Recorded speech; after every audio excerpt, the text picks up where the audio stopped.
It is August 7th, 2025, and the fake clouds are trying to kill you and or get you high. This is Inverted World Live.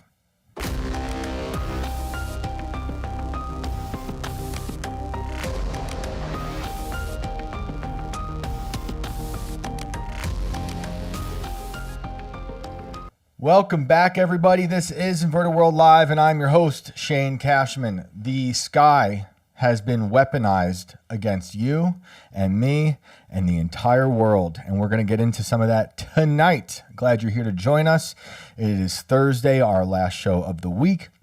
For those who don't know, and this is your first night here, this is a call-in show. In about 30 minutes, we will take your phone calls. The phone lines will be open. The link to call in is pinned in the chat on both Rumble and YouTube.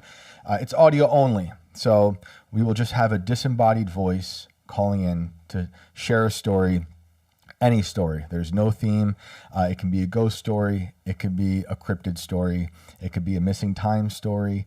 It could be anything that you've encountered that is strange and you just can't explain. You can also call in if you have anything to add to something we've talked about in the show, or if you heard another caller say something that you want to talk about. I am joined by Brandon. What up? What's up, Shane? What's up, everybody? Welcome back. As he said, it is our last show of the week, so let's get weird. You guys know fake clouds are near and dear to my heart. This is something I take very seriously. I track it closely. And, for those who don't know, there's a hierarchy of fake clouds. There's many fake clouds. Now, it's kind of like how I see the moon. I'm not saying they're not there, but they're just not what they say they are. They used to be. There are vintage clouds. Vintage clouds, in my opinion, made by God, but people mutilated them in many, many various ways.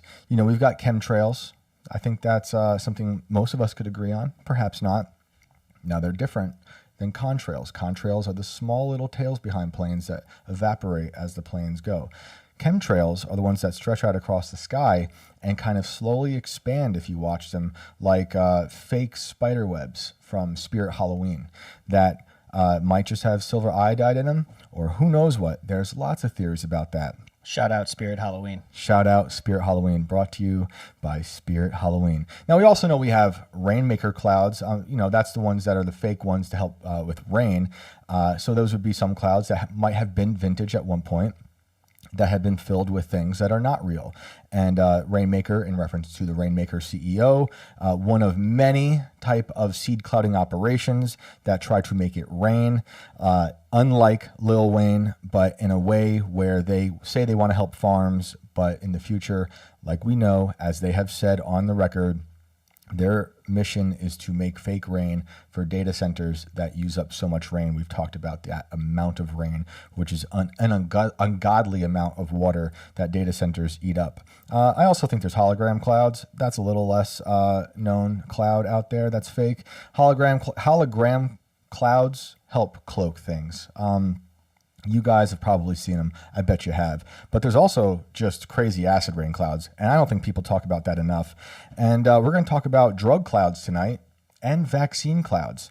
That's right. It's real. It's been happening for ages, and there's a story tonight that we're going to talk about, and this is from Yahoo News. This is wild. This is a wild one. But this is nothing new. It's just new today. We can go back and look throughout the years of the amount of drugs that make it into the air and maybe get you high. Scientists sound alarm after discovering traces of illegal drugs going airborne. It can get deep into our lungs. If you've ever stood on a beach on the coast of southern San Diego, I have, and caught a whiff of something foul that made your nose hairs curl. It wasn't the homeless? You know what? These days, it's hard to tell. There are homeless clouds, too. It wasn't your imagination, and definitely not something the ocean does. Nope. Some of that sea breeze is contaminated by the Tijuana River, wastewater, chemicals, even traces of drugs. And while it sounds gross, researchers say it's more than just a bad smell. It may also be hazardous to people's health. What's happening? A new study from UC San Diego tracked pollution from the Tijuana River and found it showing up in the air, not just the water. According to phys.org, scientists detected sewage pollutants, which is gross, including industrial runoff and personal care product chemicals in sea spray aerosol. That doesn't sound fun at all. Not at all. But I think it's to be expected if you know how evaporation works and all the stuff that's out there. There's giant islands of plastic in the ocean. Now, I do believe in climate change, but not in the kind that the deranged leftist activists believe in. I believe in the fake cloud climate change, and this is just one section of that type. Lead author Adam Cooper collected samples across several sites, including Imperial Beach and La Jolla. Among the pollutants found were methamphetamine, benzoylglycine, I'm not even going to pronounce that right, a cocaine byproduct, tire chemicals, and octinoxate, a common sunscreen ingredient. It's been shown that octinoxate can degrade DNA when exposed to light. And if it's in these tiny aerosols we're breathing in, it can get deep into our lungs and pass into our bloodstream. That's very concerning, end quote. Residents near the Tijuana River, especially in Imperial Beach, are breathing these contaminants every day. Some, like cocaine, appear in amounts. That's a great example of how commas are so important. Some, comma, like cocaine, comma, instead of some like cocaine. But I believe that both will apply in this area. Appear in tiny amounts. Others, like octinoxate, show up in concentrations similar to those inside wastewater treatment plants. Slade said exposure depends heavily on proximity to the river, and locals have already reported issues like headaches, insomnia, and breathing problems. Some beaches have been shut down for nearly 3 years due to high bacteria levels. Often, the sewage crisis is considered a water issue, and it is, but we show that it's in the air too, Slade said. EPA Administrator Lee Zeldin addressed the issue during a recent visit, calling for more than just water treatment, real changes that cut pollution at the source. That's something they've been talking about for decades. Also, Lee Zeldin was someone, I believe he was running for governor in New York. This guy was the guy, you might remember the story. While he was running, his house was shot up. Really wild story. And about a month ago, he released a whole treasure trove of chemtrail information. So that is a website. At some point, I'd like to really dig through and go through that with you guys. But I do appreciate, that is some transparency that I actually really appreciate. There's some stuff I already read about it that I'm like, I don't know if I really think all that is so true. I'm trying to cover up something. But I love the transparency, and I like that there's just I think it's like hundreds of pages to go through. I was just briefed that Mexico is dumping large amounts of raw sewage into the Tijuana River, and it's now seeping into the U.S. This is unacceptable. Mexico must honor its commitments to control the pollution and sewage, Zeldin said in a post on X. Cooper said the problem isn't technology, it's policy. The solutions aren't constrained by technical challenges, he said. They're constrained by political challenges and policy issues. When the air, the water, and the people are all getting hit, it's time to treat this like the shared responsibility it is. Reminds me of home when I was walking along the Hudson River and 15, 20 years ago and saw behind the IBM factory a sign with a giant pipe from the factory into the river saying this is a legal dumping site. So you can only imagine what strange things were being dumped from IBM into the Hudson River, which is now brown, used to not be brown.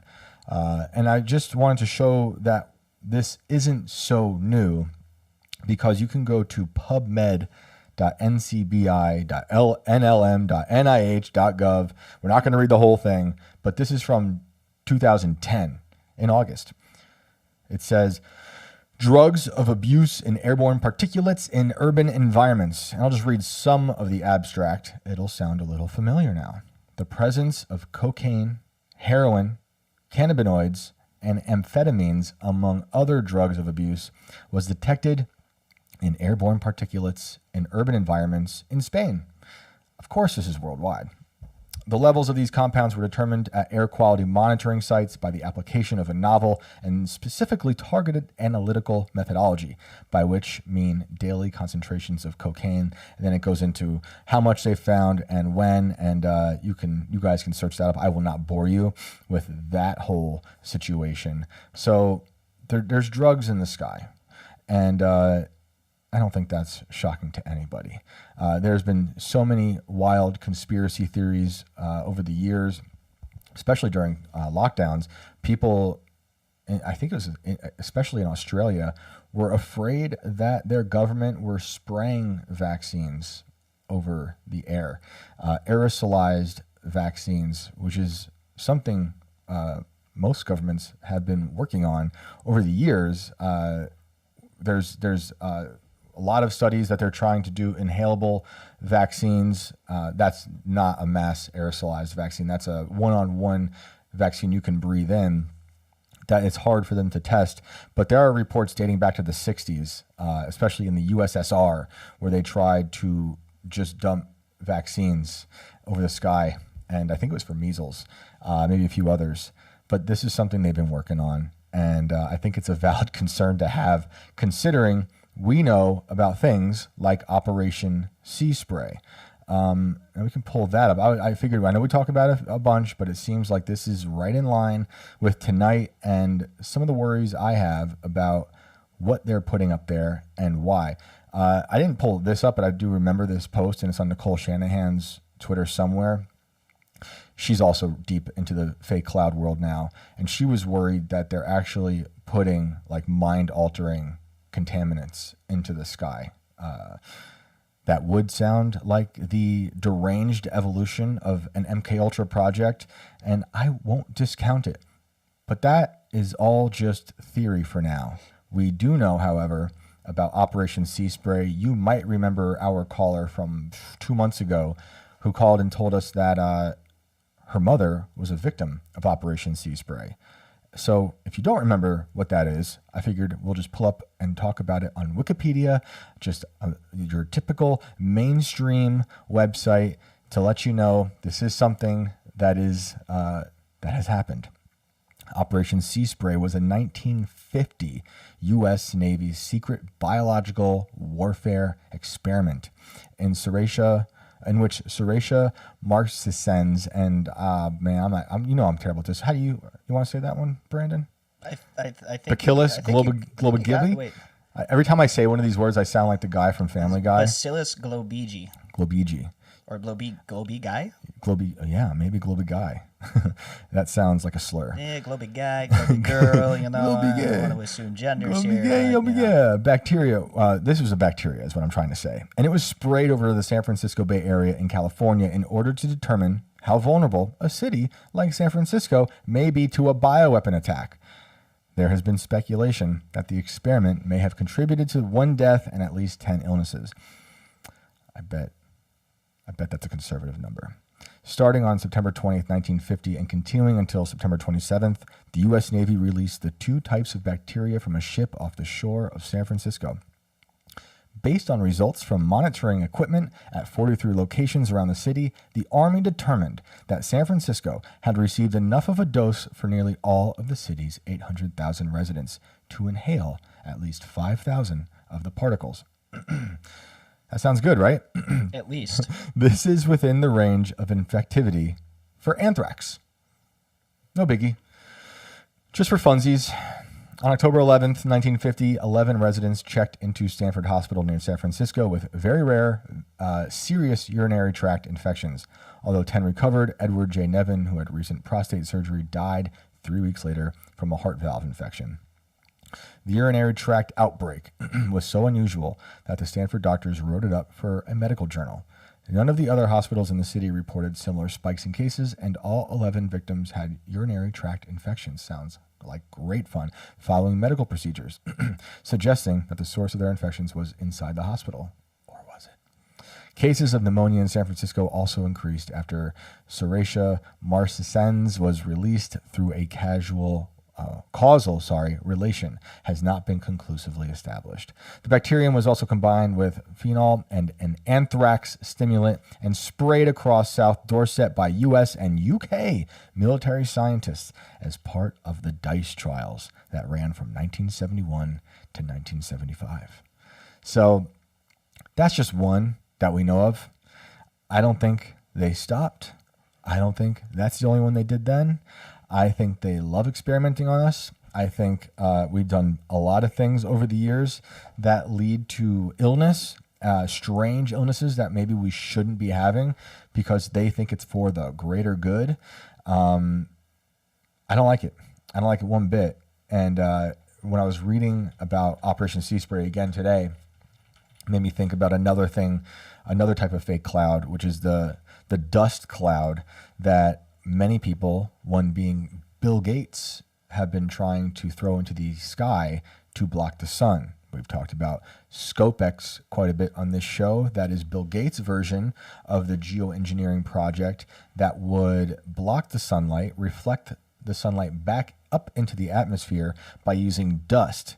But he's not the only one who's been doing it. There are many people who want to do it. And I was then reminded about this story that came out at the end of last month. From Politico, researchers quietly planned a test to dim sunlight. Why? They wanted to avoid scaring the public. You gotta love this, guys. A team of researchers in California drew notoriety last year with an aborted experiment on a retired aircraft carrier that sought to test a machine for creating clouds. But behind the scenes, they were planning a much larger and potentially riskier study of saltwater spraying equipment that could eventually be used to dim the sun's rays, a multi-million-dollar project aimed at producing clouds over a stretch of ocean larger than Puerto Rico. People laugh at me when I talk about fake clouds. They are trying to make the clouds. They have mutilated the clouds and they're trying to make new ones. I don't know what to tell you guys. It's right there. They're doing this every day. And you know what? If they didn't do it, I guarantee you others did. There were other reports from California saying they were going to do this from a college. I don't know if people are really paying attention. No one cared at the time when sea spray was happening. No one knew. The details outlined in funding requests, emails, texts, and other records obtained by Politico's E&E News raise new questions about a secretive, billionaire-backed initiative that oversaw last year's brief solar engineering experiment on the San Francisco Bay. They also offer a rare glimpse into the vast scope of research aimed at finding ways to counter the Earth's warming, work that has often occurred outside public view. Shocking. Now, you see, these are the type of activists that I do not agree with, obviously, when it comes to the atmosphere and the clouds being fake and how it's been weaponized against us. These guys are trying to do things to fix a problem that I don't believe exists the way they see it. You know, they buy into the climate alarmism. This is from the same type of camp, or cult, rather, in California. You might have heard of them, the Sunrise Movement. These people tell their kids at a very young age that they had 12 years to live. That was maybe 12 years ago. But you can go back in time on the internet and find the Sunrise Movement making their kids hold banners in California saying we have 12 years left to live. Like, that's a cult. That's a death cult. So obviously I don't agree with any of that. But this is where this kind of stuff is stemming from. Such research is drawing increased interest at a time when efforts to address the root cause of climate change, burning fossil fuels, are facing setbacks in the US and Europe. But the notion of human tinkering with the weather and climate has drawn a political backlash and generated conspiracy theories, adding to the challenges of mounting even small-scale tests. Good. The conspiracy theorists are stopping this insanity. We have to be loud. I don't think they should be doing this. If you guys disagree, let me know. What am I missing? Should we be dimming the sun? I don't know. Last year's experiment, led by the University of Washington and intended to run for months, lasted about 20 minutes before being shut down by Alameda City officials who objected that nobody had told them about it beforehand. Good. The initial test was only meant to be a prequel. Even before it began, the researchers were talking with donors and consultants about conducting a 3,900 square mile cloud creation test off the west coast of North America, Chile, or South Central Africa, according to more than 400 internal documents obtained by E&D News through an open records request to the University of Washington. At such scales, meaningful changes in clouds will be readily detectable from space, said a 2023 research paper from the university's Marine Cloud Brightening Program. That's right, the Marine Cloud Brightening Program. The massive experiment would have been contingent upon the successful completion of the thwarted pilot test on the carrier deck in Alameda, according to the plan. The records offer no indication of whether the researchers or their billionaire backers have since abandoned the larger project. Billionaire backers making fake clouds. So when I talk about big cloud, capital B, capital C, that's like big pharma, but for clouds. And this is an example of big cloud. Billionaire backers trying to help fund the Marine Cloud Brightening Program, that you can detect these new fake clouds that want to dim the sun from space. This doesn't sound good at all. But maybe I'm crazy for thinking that.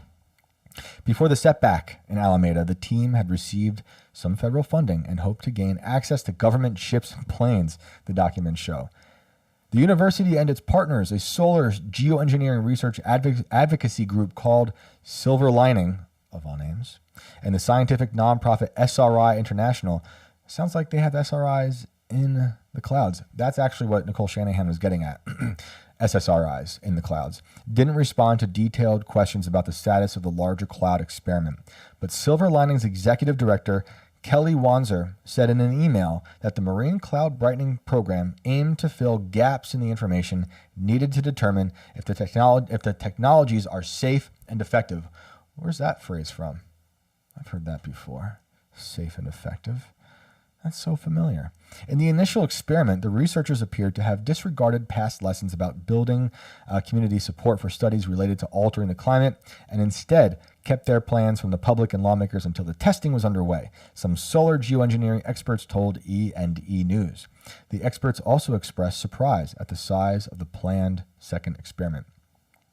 Alameda was a stepping stone to something much larger, and there wasn't any engagement with local communities, said Sakina Gina, an environmental studies professor at the University of California, Santa Cruz. That's a serious misstep.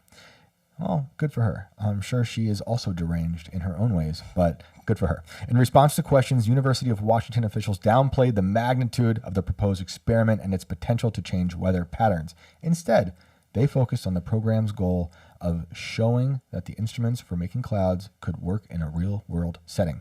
They also pushed back on critics' assertions that they were operating secretively, noting that team members had previously disclosed the potential for open ocean testing in scientific papers that no one reads.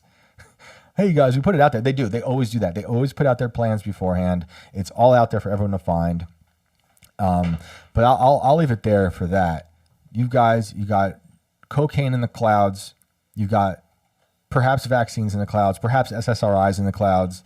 Definitely got a lot of weird chemicals, like forever chemicals in the clouds that are going up there from our super polluted rivers. Definitely got human waste and byproducts hitting up the clouds, coming back down on you. Did we have that thing from RFK Jr.? Yeah, I think I do actually. Maybe we should. If we're talking about conspiracy theorists and pushing back on narratives, and how we're always told to shut up, and getting banned off social media for saying things that become true. Let's hear it from RFK Jr. This is I don't know why Brandon's laughing. I have no idea what's so funny. This is see what I'm saying, guys? I talk about fake clouds, people laugh. I don't know what he's laughing about. No, this is it's very serious. It's very serious. Let's listen. Let's tune in. Thank you very much. Thank you for those kind words, Mark Wayne. Thank you to Jim O'Neill, to Tom Jodesnik, to Marty McCary, and to Wendy as well. Thank you for that, for sharing your story. It's with a heavy heart that I'm announcing that the conspiracy theorists were right again. COVID mRNA vaccines caused a litany of injuries, including but not limited to turbo cancer, heart failure, extreme blood clotting, and perhaps gayness. You guys heard it here. I didn't vet that video at all. I don't know who Maverick Alexander is. I'm assuming trusted journalist. But you guys heard it right there. Why would he lie? That was 100% legit. I think we take him at his word. Or we just leave it at that. He's, RFK spoke for himself there. Love Doge, is that your name over there in the comments there in the chat? You were asking, what about the birds? It's just like the clouds. I think some clouds are real, some clouds are fake. Some birds are real, some birds are fake. We've seen so many fake birds. China's got fake birds. They're spying on you. We've certainly got fake birds. The birds aren't real. The clouds aren't real. If you listen to the episode with, we talked about Owen Benjamin last night. When he came on the first time, he's got a theory about the pandas being fake, and it's compelling. Go look it up. Go look how many painted bears are in zoos in China. It's hilarious. But he also talked about how they're probably like genetic freaks that really wouldn't exist if science wasn't propping them up. Yeah. So RFK said it. It's right there. And the other thing I was thinking about is acid rain. No one talks about that anymore. That was a big thing. That was like the satanic panic of weather manipulation in the 70s and 80s. And I think it gets made fun of a lot. And I do think it sort of veers back into some of that climate activism that's taken over, perhaps, planted there by Big Cloud to discredit the real fake cloud people, such as myself, that truly care. But if you have that acid rain video, we could pull that up. Yep. And, again, let's take this with a grain of salt because this is from a TED Talk. And you know how TED is. But I do think there's some decent information here, and it will just jog our memories about acid rain, what it was. Here we go. In 1963, scientists studying Hubbard Brook Experimental Forest in New Hampshire made a shocking discovery. Their most recent rainfall samples were nearly 100 times more acidic than usual. At these levels, additional downpours of acid rain would destroy the region's marine and arboreal ecosystems in a matter of decades. Urgently sharing their findings with fellow researchers, they were determined to answer two questions. What was causing this deadly rainfall, and what could be done to stop it? Rain is never just composed of water. Chemicals and particulates in the atmosphere can be found in every drop, and some compounds, like carbon dioxide, make even regular rainfall slightly acidic. But this pales in comparison to the powerful acids produced when water interacts with oxides of nitrogen, or sulfur dioxide. On the pH scale, which measures acidity, each whole number is 10 times more acidic than the one above it. And where normal rain has a pH of roughly 5.4, rain that's interacted with these gases can rank as low as 3.7. Oxides of nitrogen and sulfur dioxide can appear naturally as a short-lived byproduct of volcanic eruptions or lightning strikes. But power plants, refineries, and vehicles that use fossil fuels consistently pump large quantities into the air. These dangerous gases travel with the wind, spreading hundreds of kilometers from the pollution's source. Acting like roaming clouds of destruction, their presence dramatically increases the acidity of local precipitation, creating acid rain, acid snow, and acid fog. These all acidify lakes and streams, kill crops and forests, and damage soil to inhibit future growth. Over time, acid rain can even corrode human structures made of stone or metal. By the 1970s, scientists in North America and Europe classified acid rain as a major environmental threat. But despite clear evidence tying the problem to air pollution, companies denied responsibility and cast doubt on the research. In the United States, corporations lobbied against regulating pollution and convinced politicians that such policies would raise energy costs and threaten jobs. These obstacles led the government to delay changes and mandate further research into the issue. But after a decade of mounting concern, Congress finally took action.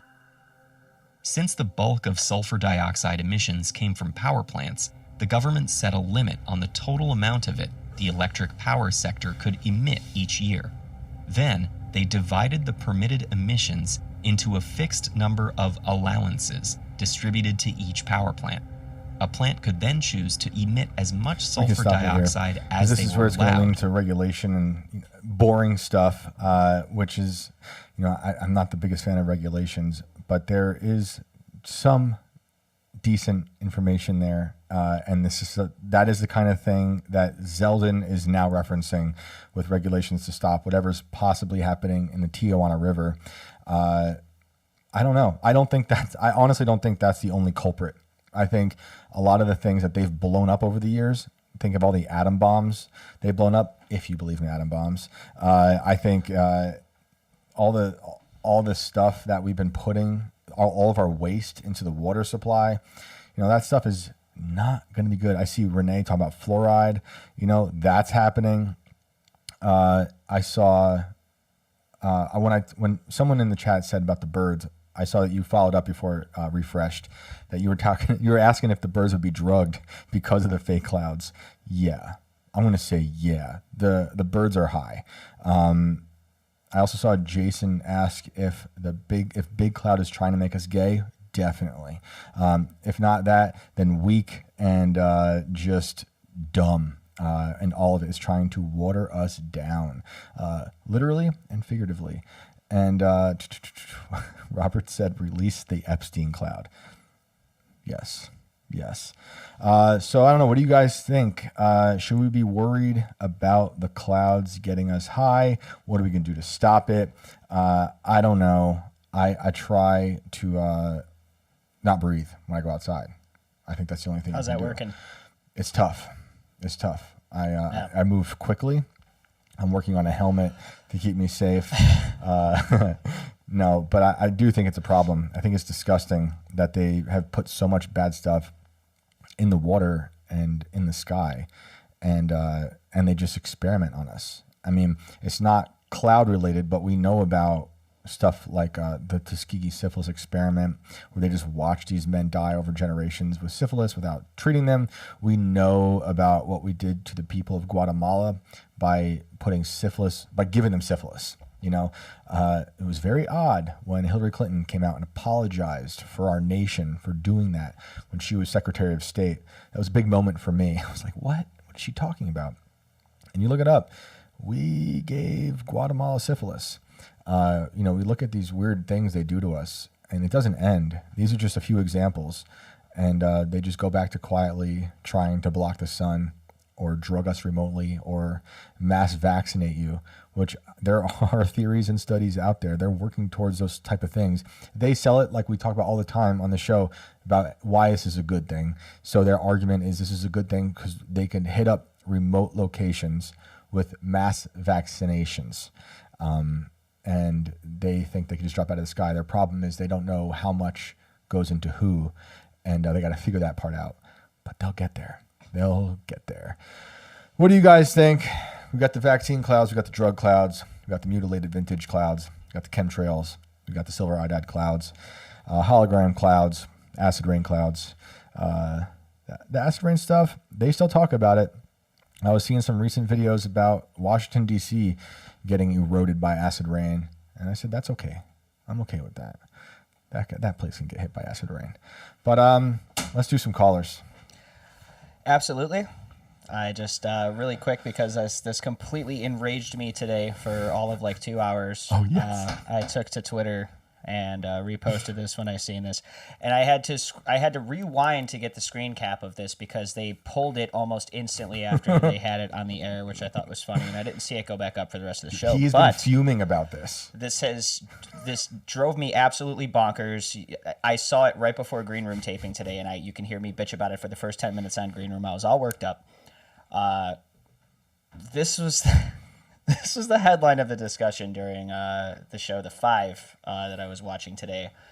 They had a woke guest on who was worried that going to the moon or doing anything up there with the nuclear facilities, what have you, was akin to colonization, and that colonization would turn us back 60 years into slave trading whipsnappers. And Fox decided that they were going to put this banner up before quickly withdrawing it. Do you guys think going to the moon is racist? I would love to hear your thoughts. I think this is one of the most ridiculous claims I've ever fucking heard in my life, and I'm going to leave it at that, and I'll let you guys discuss amongst yourselves. And we will get to calls. Shane, do you think the moon is racist? This makes me want to go to the moon. This makes me want to believe in the moon. We should go to it now. We should be colonizers. Is there no narrative that we won't try to spin in this direction at this point? Yeah. Black Lives Matter only on the moon. No, I'm just kidding. Imagine that. Clip that one. Michael S. I hate everything that you've talked about so far. Me too. Me too. Fuck yeah, dude. But don't be black pilled. I hate the black pill. I think it's the white pill is that we talk about it and that we know about it. Maybe it drives some crazy. Well, initially I thought that they were saying that going to the moon is racist because the moon is white. But it's Sydney Sweeney, now the moon. I figured it was the next. The moon is both. The moon was The moon's like wearing Drake. good It's white jeans. and black. There's a dark side. Yeah, but no one goes to the dark side, right? Because China. Is it because crime is so high there, or Maybe. Yeah. But China's there. now that's the other thing that got me too is China's been touting that they went to the dark side and they sent back pictures and all this shit, but they're still not estimated to have a Chinese astronaut set actual foot on the moon Yep. until well into the 2030s. Because it's fake. And we're trying to beat them there to put a nuclear power plant up instead. Yep. They're just working on the best AI to get it to happen. What the hell they're doing with their butt. Renee, I did see that you sent me videos. I, for whatever reason, can't open them yet, but I do want to see those. I don't know if it was my connection or what, but I saw those. I'm going to hit you back once I can look at them, but I thank you for that. The moon is because the moon is white, Jay says. Yeah. Yeah. Michael, amen to that. Yeah. I think talking about some people just don't want to hear this stuff. I don't talk to those people. I don't care. I think it's good to talk about it, and it doesn't depress me. It just makes me firmer in my belief that I know the world is deranged, but we can do our best to help fix it, at least make it a little better for the next generation. The more we talk about it, people I look up to the most are the ones who seem to do the most damage to like the official narrative, and maybe not look up to is the best thing to say. Just I respect that they go out of their way to do the questioning that needs to be questioned before it's popular, and you can think of any number of people that you can ascribe that to. The first one that comes to mind is someone like Alex Jones, who is, the questioning of Sandy Hook, which is ghoulish to some, but he did it because we know that there's a history of faking violence in this country. We talk about Operation Northwoods all the time. That's just one example. You could go look at Gladio. So it's important to try to shatter that official narrative because we can at least try to stop that pattern. Now, they're always going to continue it, so that might upset you to know that. But I think calling it out and exposing it as best we can is really important. And you don't have to agree with Alex on his take on that, even though I think he's even apologized, which I wish he didn't. Honestly, I don't think he had to, but I think we should be able to say what we want. And I don't believe he harmed anyone. I don't think it's all about just profiting. I've been thinking about this today because in my autistic brain, I thought about how South Park made $1.5 billion for telling jokes, and now Alex was sued for $1.5 billion for asking questions. And I haven't watched the new South Park. I don't know what's going on. Seems like some of it's lazy. It's apparently been getting lit. Yeah, but I've always been a fan of them. I know not all their episodes are good, but some of them are so good that I think it makes up for like 100 that are bad. Like there are some when Cartman made that kid eat his parents while Radiohead was there. Scott Tenorman. Dude, that is just incredible. I'm sorry. It's hilarious. But and then he drank his tears directly off of his face and said, "Oh, the unfathomable tears of sadness." Oh. Dude, that is crazy. Yeah. But you can't take your eyes off of that show when it's doing shit though. It's so hard to look away. Yep. Robert, you said jokes is a reach. Yeah, that's fair. I haven't seen what's going on right now. I saw clips and it seems pretty lazy, because it seems like what to me is the funniest was when you can make something funny but it's rooted in something we can all kind of agree on. That doesn't mean all comedy has to be that way, but South Park is that kind of comedy where it's like a lot of political comedy. It has to be rooted in something that we can all kind of agree on as a truth. And their stuff is rooted in a caricature of reality, because they're basing their ideas on Trump. And we've got issues with this administration too, but they're basing their jokes on the caricature created in the corporate press. So it's like extra watered down, like not rooted to anything real. I mean, there's some parts that I think were funny. I did see the Christy Nome shooting puppies thing. She does do that. She does do that. Like the Caitlyn Jenner running over people every time she was in a car was hilarious, because Caitlyn Jenner, aka Bruce Jenner, did run over someone. That's a horrible thing, but there was such an outcry from people from doing that. And I love that Did they they do doubled the down. Alec Baldwin thing too? Yeah. Because he accidentally shot and killed Yes. somebody on one Did of the they- sets. oh, and did they then do that? I think South Park did something where he was just running I around hope shooting so. people. I thought you were talking about his wife.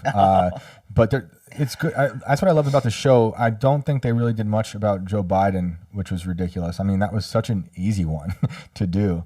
Yeah, I don't know. They could be doing better. It's crazy that they're being what appears to be lazy, but I don't know. They got everyone talking about it. And the other thing I want to say before we get to callers is, like, in terms of questioning things, I've been thinking about this whole Candace Owens thing. Have you followed the lawsuit with Macron's? Like, I haven't been paying direct attention to it Look, because it's just been one thing after the other. no matter with what her you too. think of Candace, my wife and I watched her Brigitte Macron thing. It's compelling. And the fact that there's so much silence from our politicians about the president of France, the Macron suing an American citizen, just seems crazy. Maybe they're doing it because they know it will cause more of a Streisand effect to the situation. But I think that stuff is something we should all be talking about. Whether you believe in that story or not, I think it goes even way deeper than the idea of Brigitte being a man, which I do think it's true. Just like Michelle. I think it's more compelling than Michelle being a man, although that's probably true too. Our first gay president, Barack Obama, married to Big Mike. But Brigitte groomed that young boy. He was a 14-year-old when Brigitte was the teacher there. But the network of evil that series exposes about, just like, and this is all documented stuff about people in their circle, the stuff that is put into the official portrait of Macron with a book by a pederast. Like, it's disgusting, and she's getting a lot of flack for it. I think this is, that lawsuit is Sandy Hook 2.0 on like a global scale now. And just another attack on free speech, which is ridiculous. So, everyone's got different opinions on that story. I think the series is really interesting, but the lawsuit is fascinating. And I just can't believe there's not more of an outcry from politicians about a foreign country suing an American citizen. So that's all to say. The clouds are fake. And let's get to a caller. All right. Since today has been such absolute mystery and chaos already, we are going to bring on first someone who is simply called Zoom User. Hello, you are on Inverted World Live. Hello? Hello. Holy cow, I didn't think I'd get in that quick. All right, you're in. This is it. What's up, guys? Sean, how are you? I'm Gavin. Tell us what is going on, man. So, I've got a bit of a story for you guys here. All right. To start things off, I'm from Idaho. Cool. Great state. Spent a lot of time outdoors. Typically up north towards the Panhandle here, and just kind of have a couple little stories to share with you guys about our big furry friend. Which one? Oh, Bigfoot. I was going to say, you have Yeah. to definitely define that now because we have a lot of them apparently. We just talked about Brigitte Macron, so I don't know who you're talking about.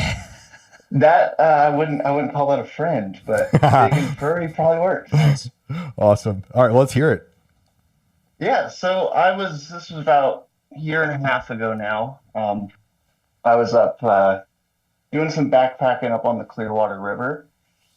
Me and my buddy, we woke up day 2 of hiking, probably about 3-ish, 4 o'clock in the morning, trying to get an early start on things. And as we're coming down off a saddle, just coming down into this valley here, we started hearing what at first I thought it was coyotes, kind of yips and just kind of yipping and screaming around, but don't get too many coyotes up there that far north, and this is kind of strange, kind of unusual. So sounds that I hadn't heard very much. And right as we were coming down to the point where we were in the bottom of the valley, so we couldn't see over the tops of the trees at the bottom anymore, is when we heard something just run probably 35, 40 yards in front of us, and look up, I kind of look down towards my feet in front of me when I'm hiking, and look up to it, and I just see a big hairy rear end and kind of running off into the bushes. Looked something, I'm a pretty big guy. I'm about 6'2", and looked to be a fair bit taller than me, and did not ran straight upwards. Didn't look like a brown bear running on all fours, and I don't know. I'm not sure what it was. I'm pretty skeptical, but don't have any other explanation for kind of what I saw. Did you hear any other sounds when it started running? Not really. All I can really remember hearing is my own breathing, kind of myself kind of getting startled, and my first thought was it was brown bear, and that was kind of where my mind went. I carry a handgun on my chest, and just kind of went for that, but didn't feel the need to really draw it. I just kind of freaked out a little bit. My buddy behind me did the same. We both were kind of just going back and forth with each other for the next few minutes, trying to determine whether we saw a bear or what we saw, and then ended up just keep going. Didn't see any signs of bears around. Didn't see any scat piles. Didn't see any markings on trees. Just kind of a weird encounter we had. What about any smell? I'd been smelling elk that whole morning. I know we had definitely walked through where they had probably bed down a day or two before, because we were just, we both hunt and everything. We were just kind of checking it out and be like, oh, elk are here, whatever. But nothing, no smells other than that. Were you familiar with any Bigfoot stories or sightings locally before? So I'm not from that part of Idaho. I am from the Treasure Valley, and I just spend as much time as I can up in the Panhandle. But I hear stories of, people saw this here or that there, but nothing in the area directly where we had been at all. And your friend's takeaway? He is a lot more narrow-minded, I guess I could say, about when it comes to the supernatural or cryptids in that sort of sense. He thinks it was a bear. I was standing right in front of him, and he says he didn't get as good of a look at it as I did. But I saw something running on 2 legs, not on 4. And I've had encounters with brown bears before. I've seen them standing up. I've never seen one do more than maybe a little half step forwards on 2 legs. Right. And this one was, you said, running away. Yes, running at probably a 15-degree angle away from me. Not like a bear, but like something perhaps more like a person. Yes, and especially I do want to add, the brown bears are not. It's not like Washington or Canada or Alaska, and even in northern Idaho, we don't get that many. They're a rare sight, and it's usually pretty special to be able to see one. Interesting. And how was the rest of that trip? Anything else that was weird, or did you guys just turn around? No, we kept going. Made it down to the creek we were wanting to do some fly fishing at, and had a good time. Nothing too weird. We did have one fish go missing from where we had it hung in a tree, but I'm pretty sure that was some sort of small animal, not a Right, Bigfoot. right, right. Are you like into the Bigfoot lore much? Not really. I'm more of a casual observer. I just, it's a experience that I had that I am not 100% about. I love it. That's why we're here. Well, I appreciate you sharing the story with us. Yeah, no problem. It was great to get on and talk to you guys. Yeah, thanks, man. Call back if you have any other weird experiences. Yeah, I will do. Awesome. Like I said, it's cool talking to you. Yep. I'll keep listening to the show. Have a good Awesome. one. Thanks, man. Thanks for Have a calling good one. I saw some people saying, "How do we call in?" So I want to remind you, link to Wait, call. wait, wait, wait. Let me play the scroll as well. The link to call into the show. Link pinned in the chat on Rumble and YouTube. And I did have another comment here I want to address. I think the information has been corroborated by several of our regulars in the chat Oh, good. as well. Good. So I at this saw point, you're either not paying attention or just being a dick. I saw Robert say "lol suit." That's hilarious. Chris Quinn said people get too invested into topics that hardly matter and ignore the important issues. Maybe that's about the Candace one. If it is, I'm sorry if it's not, but if it is, I think it's important because I think there are so many depraved pedophiles in power across the world that are trying to pass legislation that affects us and our children, and they are blatantly attacking the innocent. And it's like how I feel about the Epstein thing. A lot of the stuff flows down from these types of situations. Why are we funding these politicians with our tax dollars, with our hard-earned money, just for them to do certain things that are against our interest and perhaps are at the interests of the people who are overseeing them?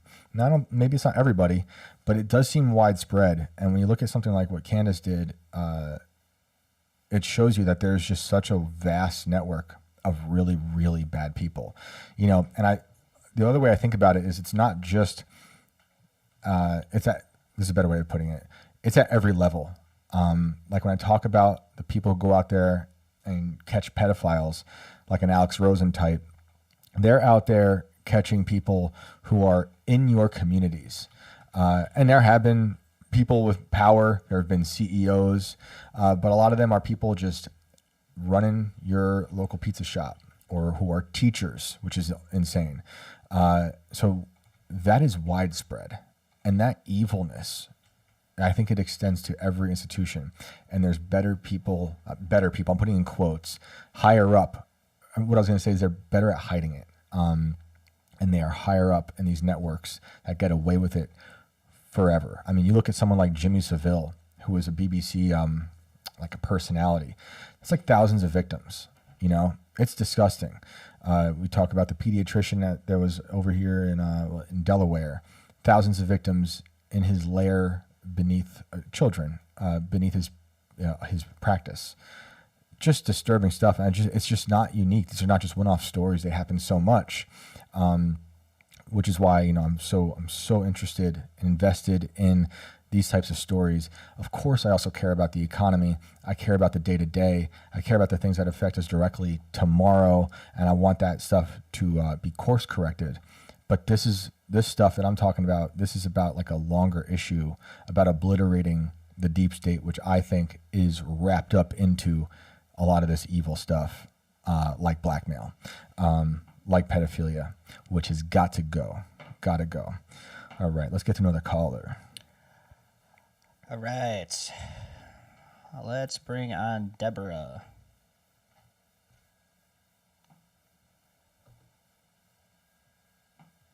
Terry Ross says Shane is very likable. I don't know. I don't see it. But thank you. You guys in the chat are incredible. Whoever hurt you, Shane, I am sorry. It's a long winding road. Whoever hurt Shane, I'm going to bring you to justice. Long road. That's a whole other episode. Deborah, you're here, but you are muted. Can you unmute your mic? You guys in the chat. Hello? Hello. Hello. If you could lower the show in the background, Long winding road. we will get to you and your story. And while you lower that volume, I'm just going to say to Chris Quinn, I do see you out there asking about the Smithsonian skeletons. But you are muted. We'll get to that. You guys in the chat. Oh, wow. Hello. If you can lower the show in the background. How many times has this show become just us on a loop? It's happened like 6 times this week alone. Chris Quinn, I do see you out there asking about this. All right. Caller, you have been returned to the waiting room. we will come back to you. Sorry to you guys out there listening. Hey, technically we told him twice, right? I mean, Yeah. I don't know. All right. Let's move on. Let's go to Candy RK. Bouncing all over the list today. Perfect.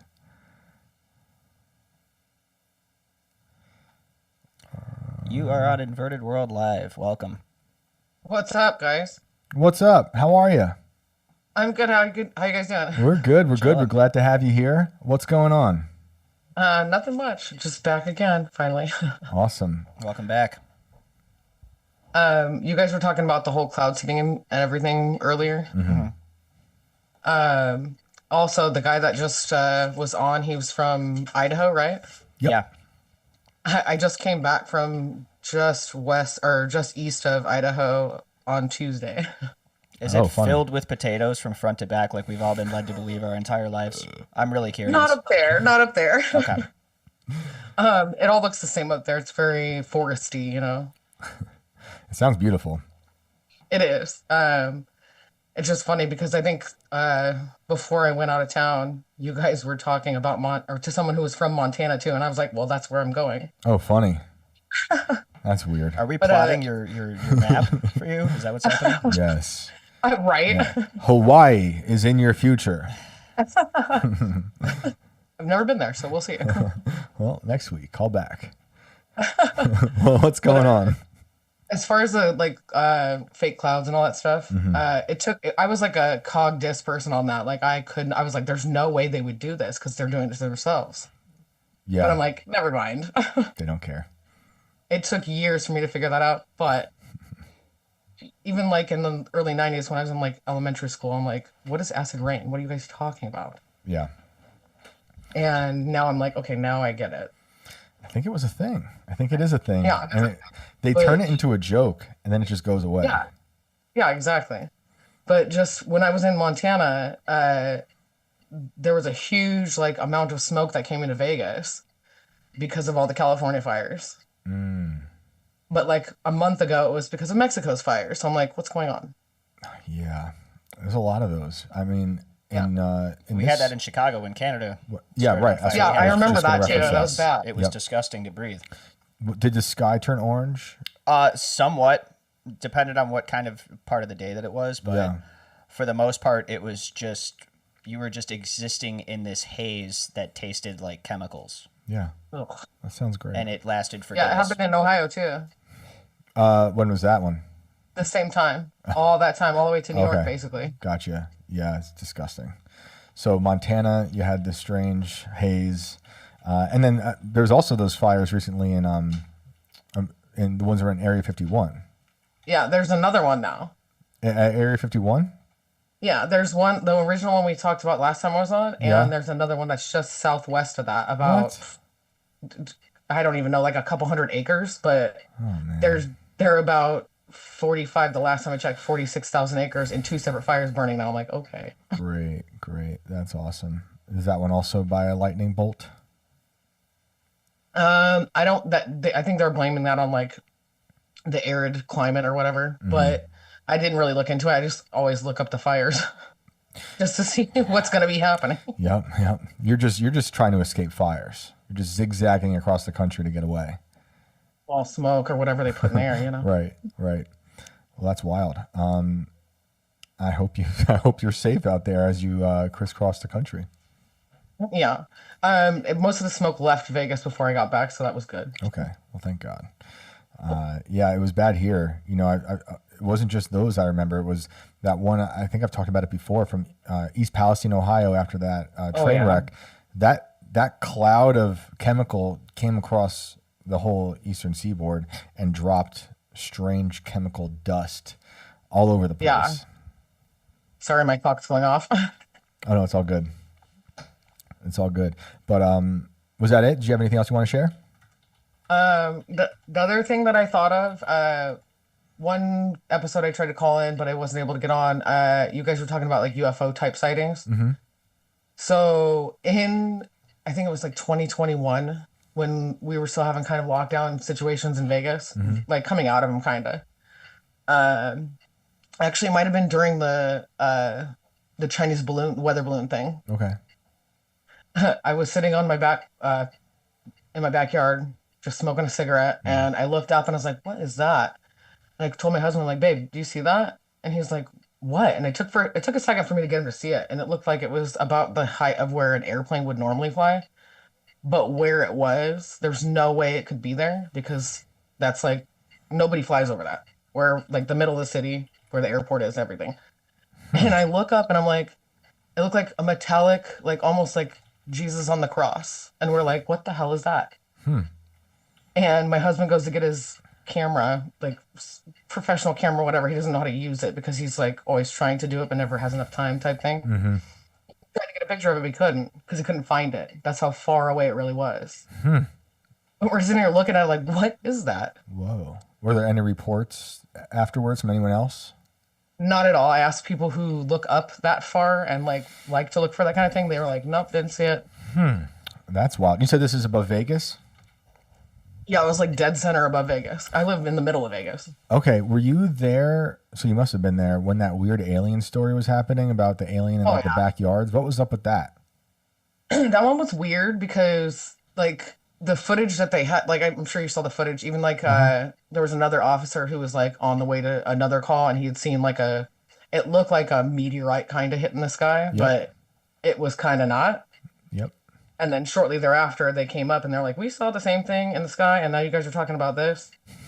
But then they just like dropped it. Like after a week, we didn't talk about it at all. I mean, they were trying to show us video where there was like a supposed creature, alien. I couldn't see it. Yeah, it was hard. It was like a Rorschach test. Like I couldn't really see anything, but if you look hard enough, you're like, oh, I guess I see something.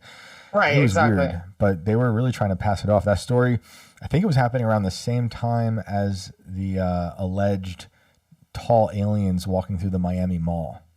Yes, it was. I remember that because they had like not hundreds, but dozens of cops at the mall. Yeah. And there was like nothing to see here. It was just teenagers fighting, they said.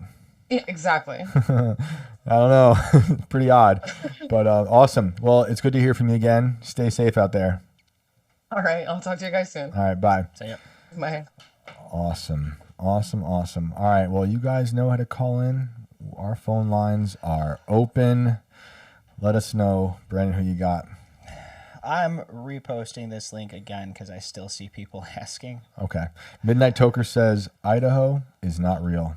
No one that's entered has ever left. I might have a caller or a guest on soon from Idaho to talk about some big issues. We also have a big show on Monday coming up. If all goes well, according to plan, Mary Morgan will be here in studio, and we'll have a very interesting guest calling in. So get ready for that. Are you allowed to speak to the nature of this call-in guest, or are you keeping it wrapped up? We're going to be talking about exorcisms. Yes. We're going to be talking about crazy exorcisms, and I can't wait. It's going to be wild. Shout out to 6'7" Kevin for linking us up. He's one of the greatest guests we've had. One of my favorite episodes was 6'7" Kevin. If you haven't watched Sin Frontera on Tim Pool's Rumble channel, do it. It's amazing. 6'7" Kevin has become one of my favorite like on the ground journalists, doing the things that should have been done by most journalists. Yeah, out and there. At his own will too. No one was telling this guy to go do what he did, and he was just like, no, you know what? I'm just gonna go do it. Yeah, I talked to the guest. That's my favorite thing about it. Me too. Where I talked to the guest today that we're having on Monday, and we talked about Kevin, and we're just like, can't believe that you put yourself in these situations. Like, this is the kind of journalism that should be happening. The only thing that killed me was when they were in the mountains hunting that group of people, and they found the bags. Right. And he was like, "Can we open it?" And no one answered. And he looked down at it like twice, and then they just moved on. And I was like, "God damn it! I want to know what's in the bag." I don't know if we want to know what's in that bag. I want to know what's in the bag. I still want to know what's in the bag. What's in the bag? What's in the bags? Come on, what's in the bags? For someone who's seen so much darkness, Kevin, you are still a gentle and light soul, and that's respectable, because you have seen and confronted some really dark stuff. But we really appreciate it, and definitely check out Sin Frontera. Music done by our own Carter Banks, who made the theme song for this show. Carter's the best. Carter kills it. Let's go. Shout out to Carter. I think he was just on IRL. He was on tonight. IRL tonight, actually, yeah. He is the man. Let's do another caller. All right. I want to go with this, and then I promise I'll start getting to some of you guys, my repeat offenders, as I like to call them. We got a bunch of them in here tonight. But this, maybe I'm getting played. I don't know. I love when people put descriptions in their names. This guy says, Tom, 3 years contact with ET. Okay. So I'm intrigued. If we don't get the join bug. Robert, you can certainly call in on the exorcism show. Get in there and Brandon will get you in, hopefully. Tom, you're on the show. Can you unmute your mic? And if it's anything like anybody else that's been muted recently, turn our show down in the background. See that, guys? I'm getting preemptive. That's good. It's preventative measures. Stephen Webb says, Mary is the GOAT. Yeah, Mary's awesome. We are excited to have her on the show. Hello, Tom. Are you there? I wonder if people know that pop culture is filmed right below us. Have we ever said that? I don't know if they know. I don't know I don't know if they it's do or not. Right on downstairs. And it's a great show. If you guys don't watch Pop Culture Crisis with Brett and Mary, you should. It's been a while since I've been on that show, but I love doing that show. Hello there. How are you? Hi. Sorry. It's all good. Hey, how's it going, guys? Good, man. Thanks for joining us. Hey, Shane, longtime fan, first-time caller. Oh, thanks, man. I appreciate it. It's awesome. Hey, Brandon. What's up, man? What's going on? I thought I paused you guys. I'm sorry. I'm having some call waiting. I'm going to turn this off here. All right, we good?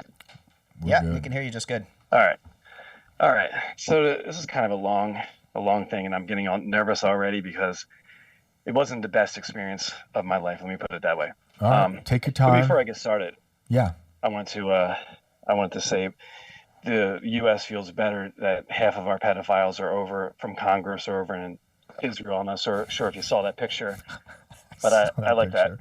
Yeah, hopefully they stay there.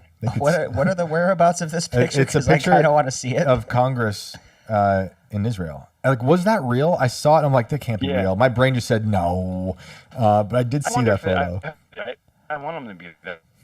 I hope if it is them, they can stay. I'm waiting. The picture's crazy. But hey, take your time with the story. Okay. And we're here to listen. Let's hear it whenever you're ready. I was fine. I'm ready to bed. Now I'm feeling it. It was a pretty traumatic experience, all in all. Hey, my man, if you can hear me, you're cutting up pretty bad. So I don't know if it's a connection, but I want to make sure everyone can hear you. Yep, that's better. That should be good. That sounding good. Better? Think so. So far. Okay. Yeah. So if you could start over, please. Okay. So what happened was, me and my wife were going to a meditation class, not class, like a gathering, and we would meet up every week, and we wrote books at the time, and this is back in 2008, and there was a woman who was in that, and the woman doesn't want to be mentioned. My wife at this point doesn't want to be mentioned, and I want to stay anonymous. We actually wrote a book about this whole experience, and I can kind of get it to you on the side or whatever, but just to get you an idea of what was happening.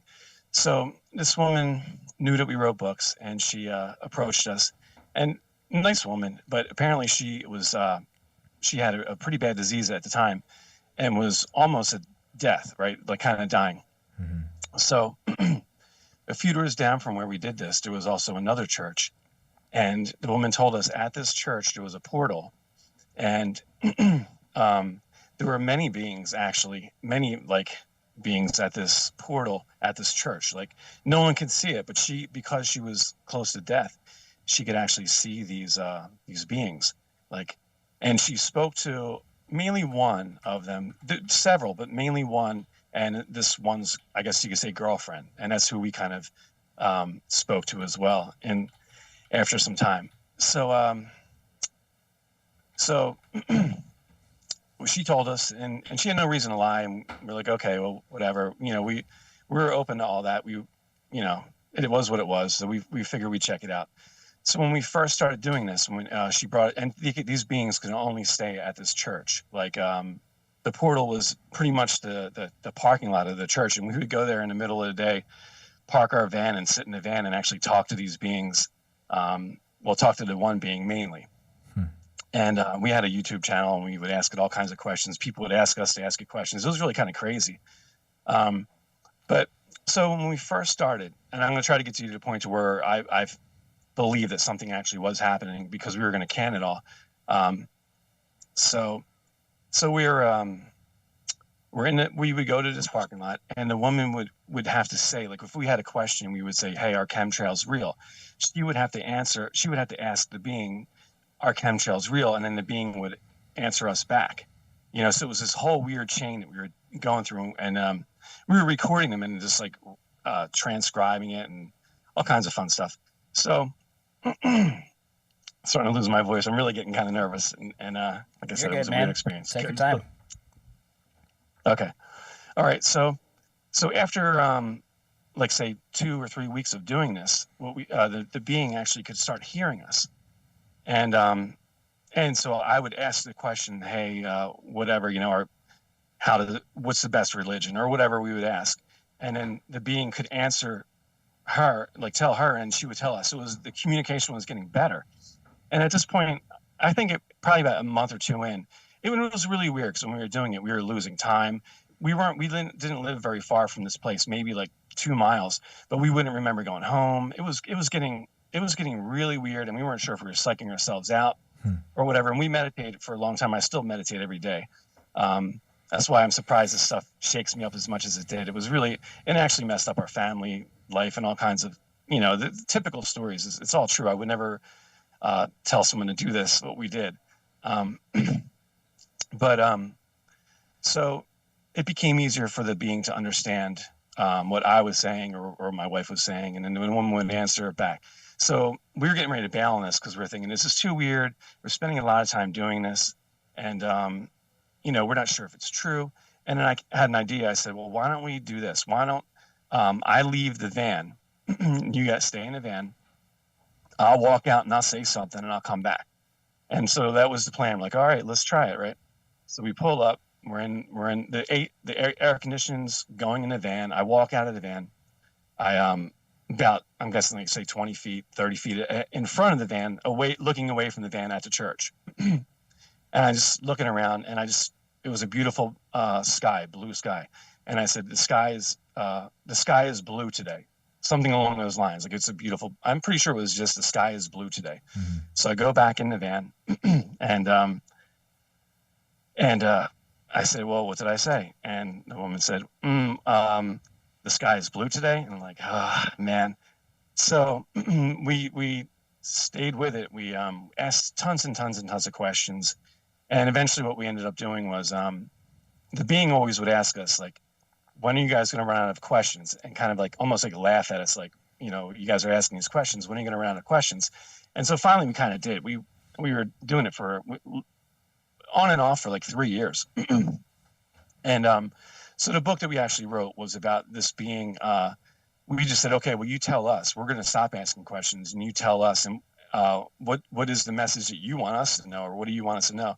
And basically that's what the book is, what the being had to say. And we threw some questions and tried to clarify as the conversation was happening. But it was pretty much the being was just, it's the being's work as far as like what the book is. So, and with that being said, I'm not trying to sell the book right now. It's not even really available. So, I mean, I could put it available again. But anyway, that's, if you have questions or something like that, I'll stop there and let you. Is the portal something you could see? I could not see it. The woman could. She saw it was above the church. Above the church. And she was the middle person for the communication. Yeah, she saw all these beings. She said that there were angels there. She said there were these beings that looked like big pieces of grass, like the image I got, and I could be wrong. But it was almost like you ever see a snake plant? That's the image I got. Like she said these big plants, and they were like astral plants or whatever, and just weird looking beings. And actually the being that we spoke to was, she said, looked like a giant big bug, like a red giant bug, kind of, not giant, but like say 7 to 8 feet tall from the sounds of it.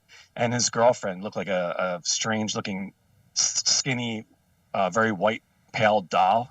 That's the description of the beings that spoke to us. And there were more interactions with different beings, and I can't get into any of that because that stuff did not go well at all.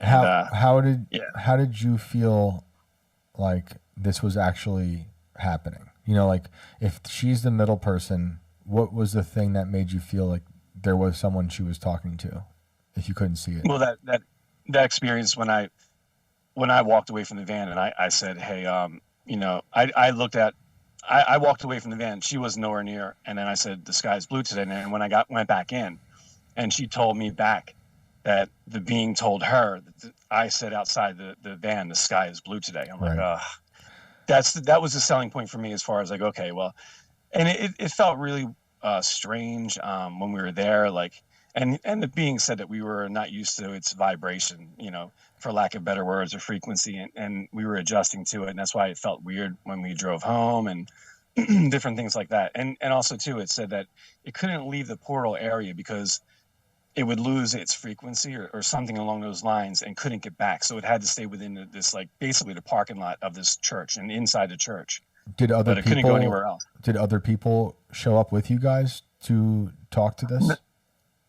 No, just us. But we did have a YouTube channel, and we had tons of people asking us questions, to ask it questions, and we would record the sessions and actually like upload them. And this is a long time ago. What was and I'm sorry if I missed it. What was the significance of the van in this, or was it just the van? Yeah, that's where we would sit inside this van because it was inside a church's parking lot. And I imagine people were wondering why we're there to begin with, but we would go there almost every day when we first started. All right, because the only reason I asked is you mentioned being like inside and outside of the van, so I didn't know if like the van was like a conduit for the shit that you guys were experiencing. No. Just a van. We were just sitting inside the parking lot, and basically, like I said, I got out of the van and walked away, and I didn't face them just to say what I needed to say. Like the plan was, I could have said anything. And I was going back in the van, and the being was going to tell her what I said, and that's what happened. That was your test. That was just to get us to keep on continuing to do this because we were done with it. We're like, it was getting too weird and feeling too weird and all, and we just didn't know if it was real. And to me, that confirmed it. And like I said, me and my wife wrote books, so we kind of hung in there with it, and and we got one book out of it, which was a total kind of a way different direction than what we were doing before, and we actually published it on our own. We worked for a publisher, so it was kind of like the standout book. Did the entities say where they were from? It was a dimensional thing. He said, I'm pretty sure it was the 13th dimension or something like that. He said, which was very high. He said the orbs were like the highest of the dimensions, and like the orbs would come down and like if our animals were suffering, say like like a farming, like a corporate farming of animals, he said there's a lot of pain, and these orbs would come down and actually kind of absorb the cows or chickens or whatever, and kind of help take away their pain. Different things like that. So he spoke about different levels, and basically one of the things that he said our whole the whole goal of us, and it's kind of in the book, is it's basically like we are to continue to advance our frequency or our everyone uses vibration or whatever, but basically that's what it boiled down to. And said, like, once you leave here, you keep on continuing to grow and grow and grow, and you're not as dense, like, we're in this density. You become, I guess, more translucent or a higher frequency to where you're not so solid or whatever. So yeah, that's the goal, is to continue to grow and to become more, I guess, more peaceful, more loving. It's very, very much typical as to what you hear. So the message wasn't so far out, but that was the general message for the being, saying, like, just basically try to become as peaceful as you can be, and realize that the goal is actually to evolve and to become more loving, more, yeah. What were some of the most shocking things you heard in terms of answers that might stick out? Man, it's so much, and it was such a long time ago.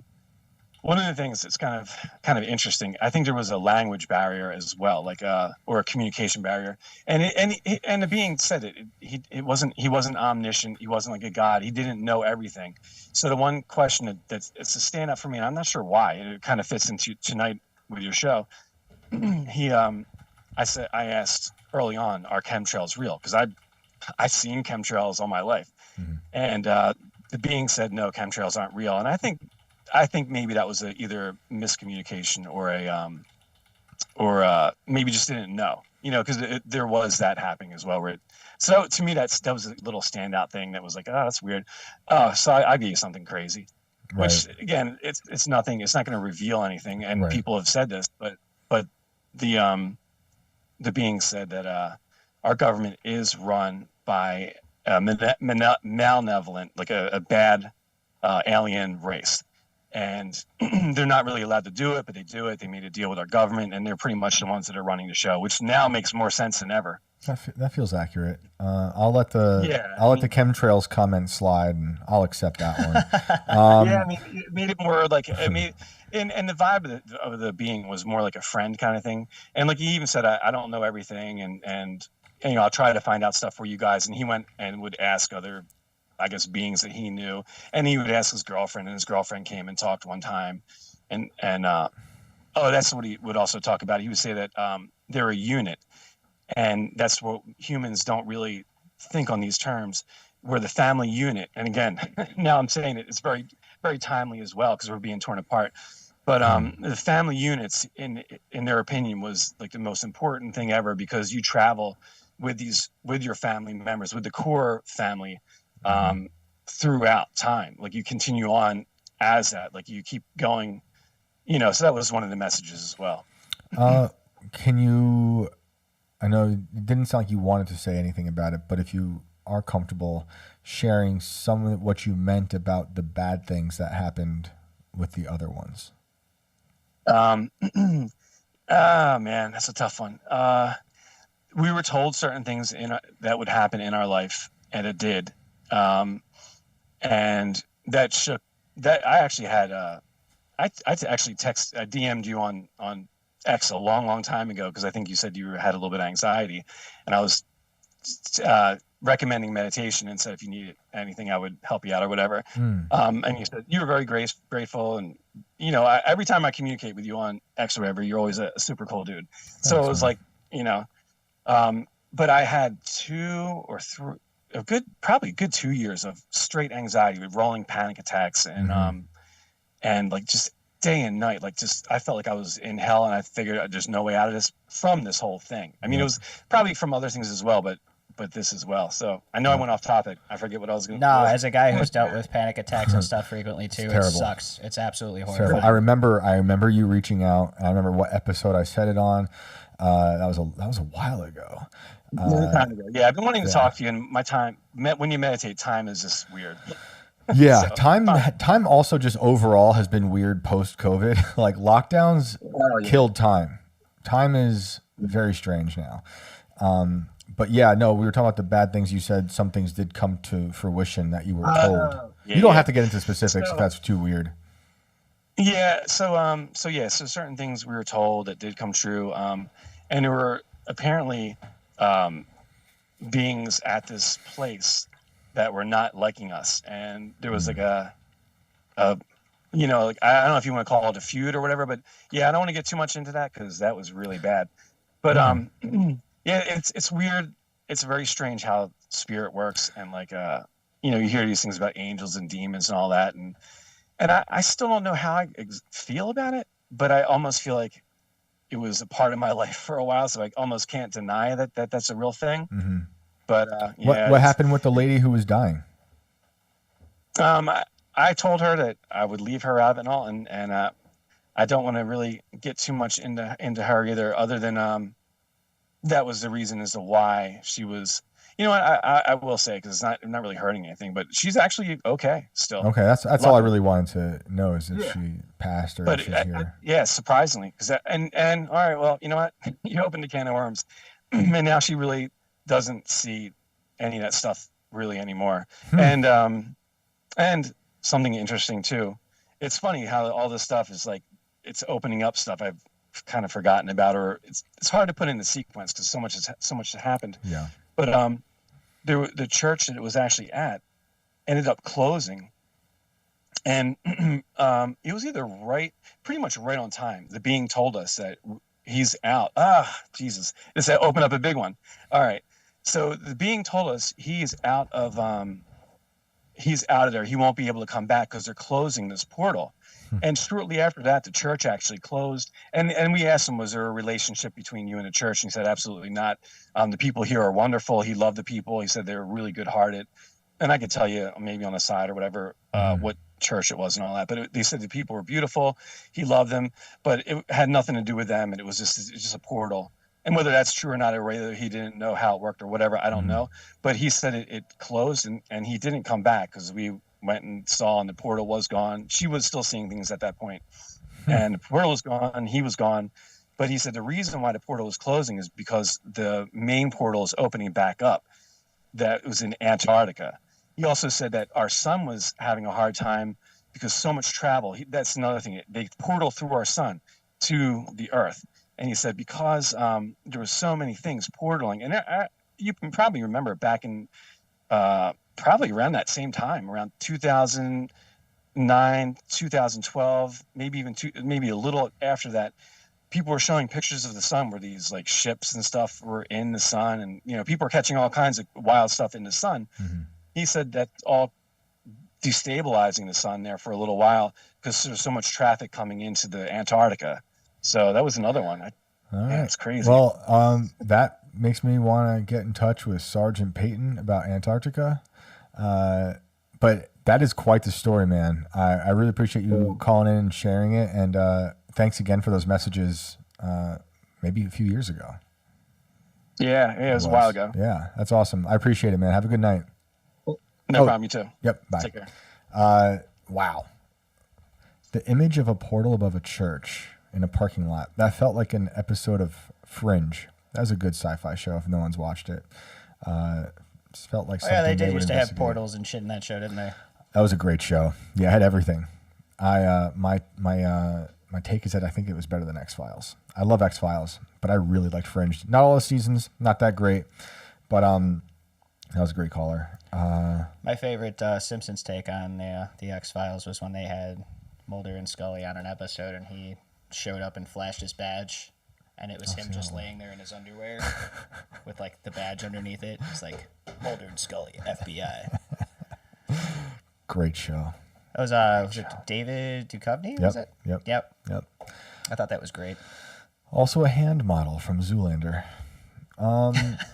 Let's get to another caller. Earth to Brent. All right. Let's go to. Let's go to Kopi and Poppies. Oh yeah, we've talked to we need these to talk guys. to more music. We need to talk about more music on the show. Okay.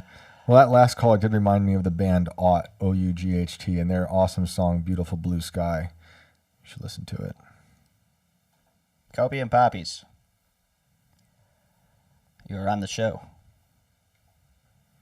Hello? What's up? Okay, you can hear me? Yes, sir. Okay, awesome. So yeah, first off, apologies for last time. I used a lot of like filler words like and like I'm not a public Hell speaker. yeah, it's one of my favorite. I do it every night. I do it every night. Yeah, but I did it to a ridiculous degree where people were like commenting on Oh, it. Like, it'll probably happen again tonight. It's fine. It's fine. All right. But yeah, this is basically a follow up to that. Like I already DM'd Shane about it like a while back, but today I was able to find the old phone that had a screenshot of like the evidence for what I told him. Mm-hmm. So Shane, do you want to like read off that email just to give people context, or Let me see. do you want me to? Yeah, I sent the screenshot today, and I attached it to the message from the other day, where after which you told me to. What am I reading? Is it the part in red? No, that's the screenshot, just showing the date stamp for when that was written. Mm-hmm. It was that basically just to back up a claim I made in the message I sent, but I basically attached that screenshot to the message I sent the other day, where he responded. I want to let if you want to read it for us, you can read it. All right, hold on. Let me know if you can still hear me after like I exit out of this to get into Twitter. Yeah. Let's go. All right. Do you want me to like recap what I said last time just to give people? Yeah, context? that'd be good for sure for people who didn't tune into that one. Basically, I called. At first, I talked about an experience I had with a Ouija board and like, I guess an apparition. Mm-hmm. But like when one of you guys asked if I was on anything at the time, I said no, but I used that as a lead into the next experience I had, where I was talking about like how on election day eve for the midterms where that eclipse was happening. Yep. Where I had that DMT trip that basically like convinced me that the election was basically lost at that point. Right.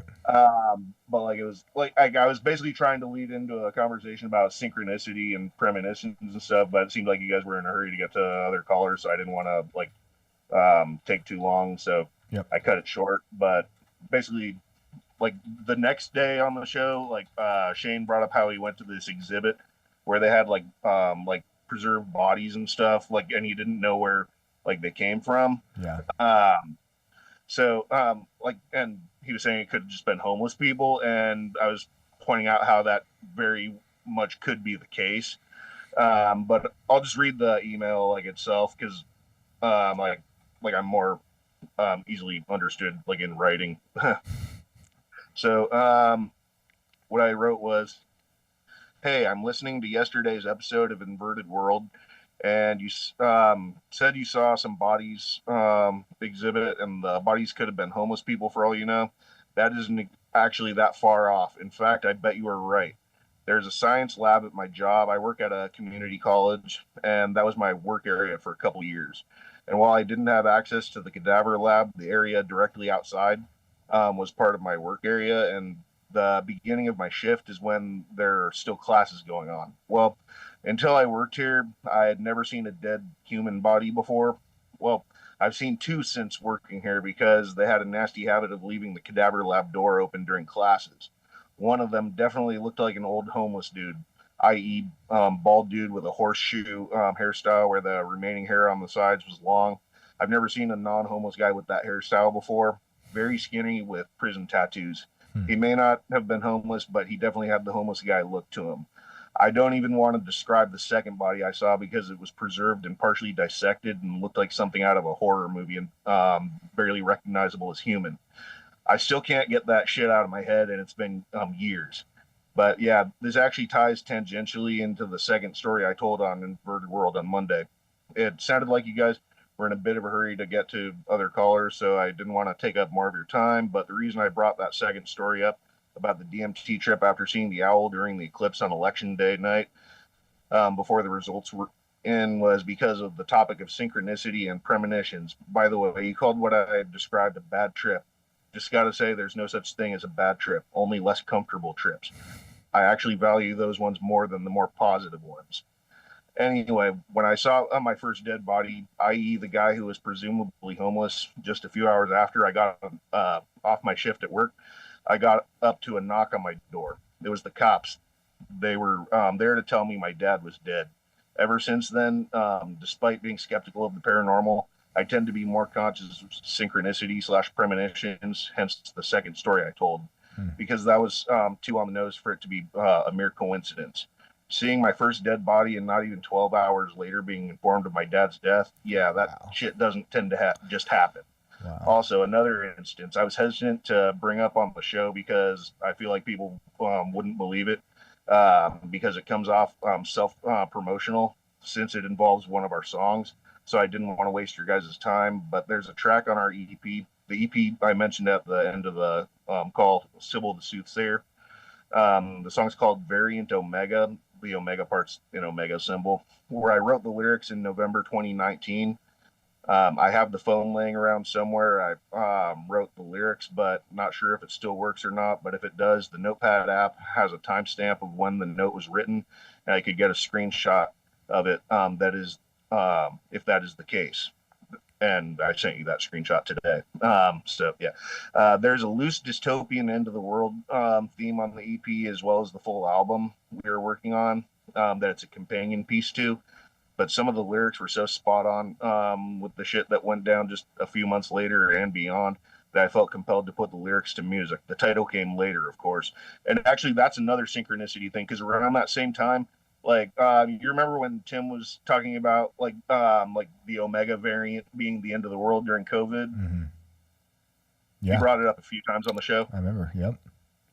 Well, basically around that same time, I had like that same idea as like an album title for this, because it has that end of the world theme to it. And like, I was like, holy shit. So I, like, one of the times where he mentioned it, I ended up like sampling that, and it's on the intro track for that song on the EP. But yeah, I love stuff like that. I mean, I don't love the death part, but the synchronicities are always so bizarre. I don't think, we can overlook them. But yeah, like where I left off, the title came later, of course, and include the song on the EP. But my point is that the song was written more or less stream of consciousness, and was basically throwaway lyrics that I probably wouldn't have revisited had it not been for COVID hysteria and the other shit that went down in 2020 onward. Seriously, check out the EP and pay close attention to the lyrics to that song in particular, keeping in mind when it was written. It's fucking creepy. And like, basically after you responded to that, I sent an email with the full lyrics and all that. Mm-hmm. But if you look at that and look at the screenshot I sent, which has the same lyrics, and you look at the created date stamp on that, November 24th, 2019. That's crazy. So what do you make of all this? What's your takeaway? I don't know. I just wanted to bring it up, just to follow up on the conversation like last time, because it was kind of incomplete, and just wanted to throw that extra context in there. I think, I mean, you said that was your first dead body, right? I want to go back to that part that you saw at your job. And the first dead human body. I've seen like kill before. Right. And then 12 hours later, you found out your father died. That is actually less than 12 hours, I'm pretty sure. That's wild. That's wild. Yeah. Are you still at that job? Yeah, not in that same lab area, but because they switch us around. Right. But yeah. Yeah, synchronicities, I don't overlook them. I think there's something there. It's like, I don't know what to, sometimes it's God winking at you. Sometimes it's something, I think sometimes they're manufactured. But I just think there's something to it. It's like when people write off dreams or deja vu, I tend not to. I just think there's something strange there. This whole show and the title Inverted World was a bit of a synchronicity, because all throughout COVID, I started referring to everything as an inverted world, and everything was inverted. This is before I worked here, before I knew Tim. And then I was brought on, him and I had our first meeting. This is like 4 years ago now. We didn't have a name for this whole show, and he tells me he wanted to call it Inverted World. And I was like, that is bizarre, because the past like year, I feel like we've been living in an inverted world. And he had a whole different outlook on what the inverted world was and how he came to that, which was skateboarding. And he was seeing how he could see marks on the walls left Yeah, from I saw skateboarders. that like short, like in the feed on YouTube earlier. Actually. Oh, really? Yeah. That's Yeah, hilarious. YouTube's promoting you guys. That's hilarious. Yeah, he told it on this show. I think he was our first guest on this show, and I Yeah. think he told it then too. So, you know, it always bugged me out. I'm like, that's so funny that you thought of that phrase from a different perspective. But it just was like, yeah, that has got to be the name. I love it. Did you have anything else you want to share? Just the link to our website, copiumpoppies.com. But yeah, like normally I can't call in because like my work schedule, but I took today off because I'm going to see fucking 9 Inch Nails tomorrow. No. Yeah. Dude, that new stage show they've got is incredible. The 2 stages where they switch between the two. Dude, Yeah. I've watched maybe 12 different live shows from that stage setup. And are you going to see them with Josh Freese now? Yep. Holy This moly. is like second show back or with them. Shane was just talking about him the other day, Dude, actually. him and Foo Fighters, they switched drummers. And I actually met Elon Rubin a few years ago, or actually more than a few years ago now. Like, because I went to see Alice in Chains in like 2010, and the opening band, The New Regime, was his band. I didn't know it, yeah, sick. but I met Alice in Chains after the show and all that, and then like was hanging out with The New Regime afterwards, like smoking cigarettes and bullshitting. Sick. Fucking like 6 months later, I looked them up to see if they'd put out an album.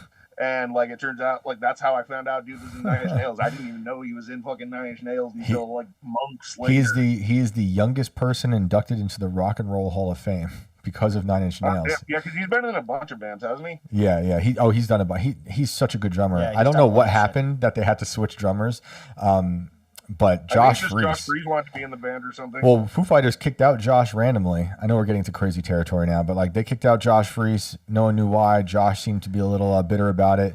This is why you can't let 3 musicians have a conversation for longer than about 10 minutes, because this is the kind of shit that I saw happens. Josh Freese play at the Perfect Circle back in 2004. That was a great fucking show. Dude, Josh Freese is Weezer, Perfect Circle, and 9 he Inch had a Nails. broken leg. Yeah, dude, he's phenomenal. He's one of my favorite drummers. I remember one of my favorite interviews from, this must be 20 something years ago, is Josh Freese in some music magazine talking about how it's easy to play fast as a drummer, but the hard thing is to play slow and make it cool. And It's I'm a like, pain in the ass. sick quote. It is. It's so You true. really have to internalize Yep. a beat with the metronome.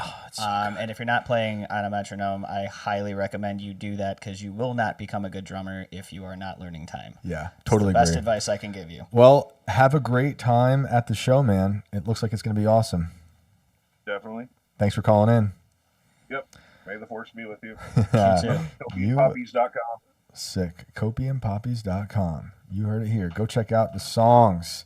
I love it. And yeah, sometimes I feel like I've ended the calls abruptly, and I apologize, but I want to try to get to callers, and you guys know it's nothing personal. You can always call back and tell us more. You know where we are. We love hearing from you. Who do you got over there? I want to go to, and I got everybody written down, Thank you. because I can't, there's absolutely no way in hell we're going to be able to get to all of you in 18 minutes, but I'm going to do my best here. We're going to go to Bear next. I think it looks like it's pronounced Bear, with the E and the A backwards. Bear. Maybe it's a aspirin name. I don't know. There's no Y. Is this Big Pharma calling in because they didn't like my comment earlier? We're It's nothing possible. like Big Cloud. Big Cloud's worse than Big Pharma. You're both pretty You are on bad. Inverted World Live. What is up?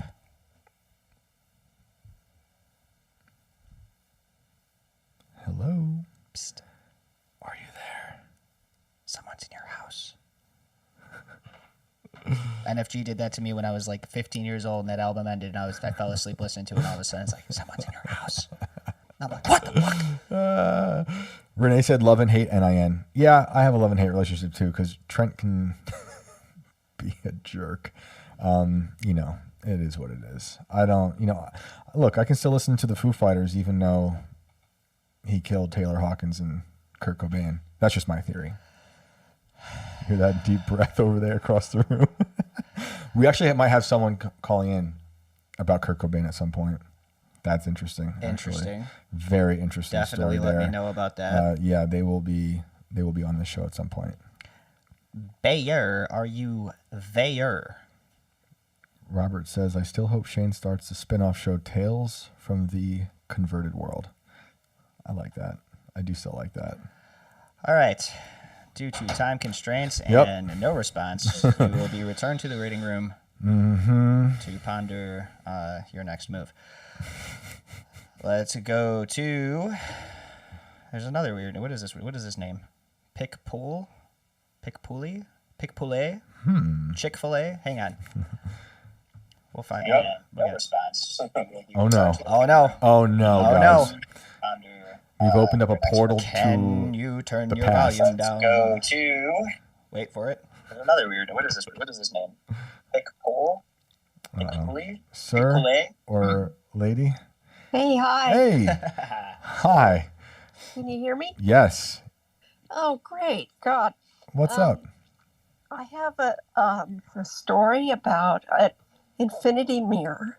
Awesome. Let's hear it. All right. So,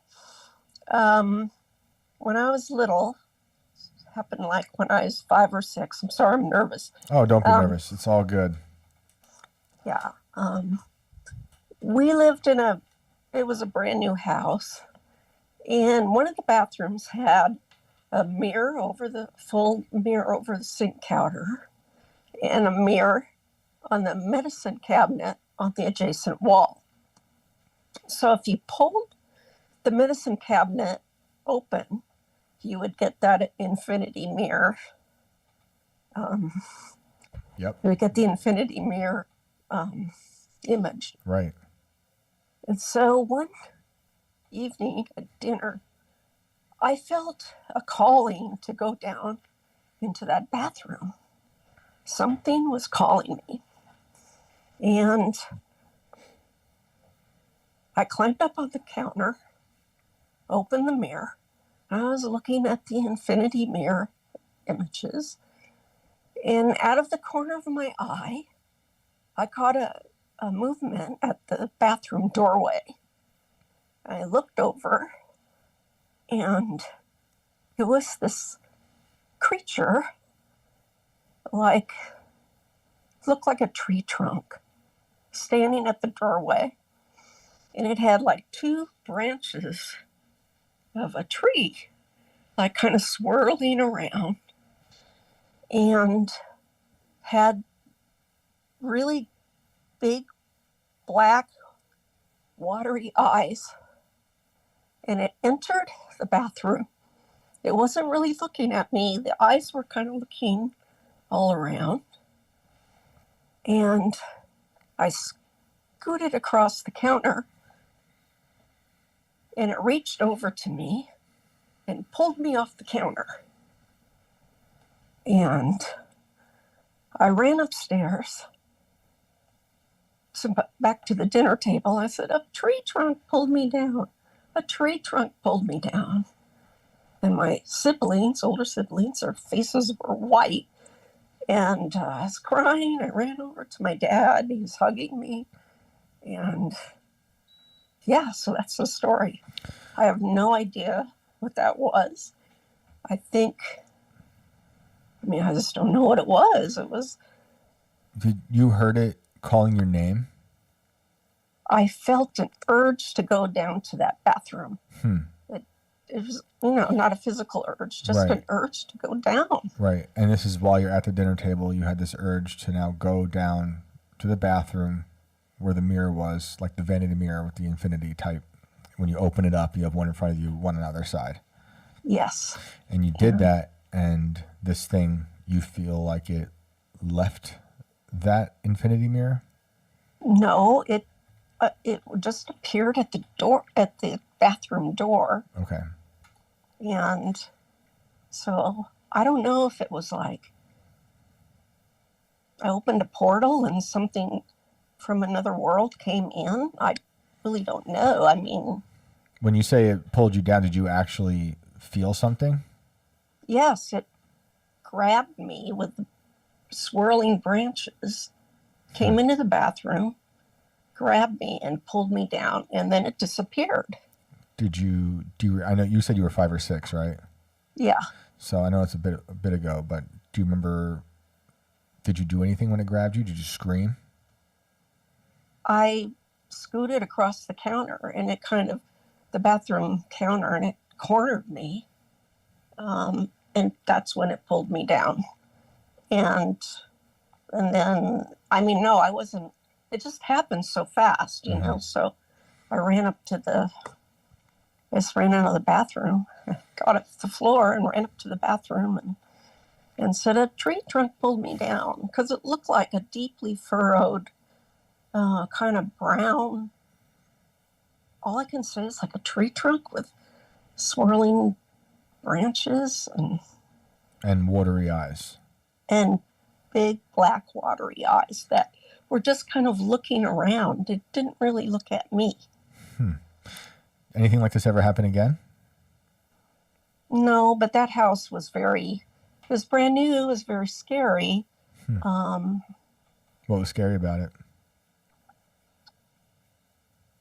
Well, Other than the tree part, are you saying there's other stuff that happened that was scary, or? lots of things that happened. For instance, and my younger sister and I have had the same, so we'd be in bed together, you know, and we'd hear we had a gravel roof, and we would hear this like clomping, like some person was up there with big heavy boots clomping on the roof, just going back and forth and back and forth. And I would get out of bed, climb up onto the air conditioner, look on the roof, and there was nothing there. And my older siblings never heard that. It was just my younger sister and I would hear that. So there's lots of things that happen in that house, but I Anything else happen? those are my two stories for today. Well, the tree story that's a scary image, especially for a kid to see. And it sounds like it lasted, obviously, all these years in you. I wish I had an answer for you. It sounds super scary. I have many childhood memories of things I just can't explain. Sometimes I'm like, if it's my imagination, and it felt real, or it was a dream that I thought happened while I was awake, or if it was really there. You know, I grew up in a weird, old, haunted feeling house, so I can relate. I appreciate you calling in. All right. Well, thanks for taking my call. Of course. Thanks Thank for calling. you. All right. Good night. Good night. What do you think? Should we maybe do another story, or It's up to you, man. how many people we got? A few. Let's go to one more caller. All right. This Let's is gonna do it. be one of those ones where I just put my finger on the Just screen do or it. whatever I'm pointing at. All right. Monica Thomas. Boom. Come on Just like down. that. The price is right.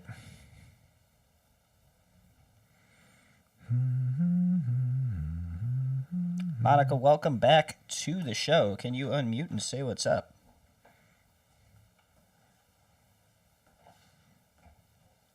People, Hello. where do they go? Hello, is it me you're looking for? Hello. Hey, Hi. what's up?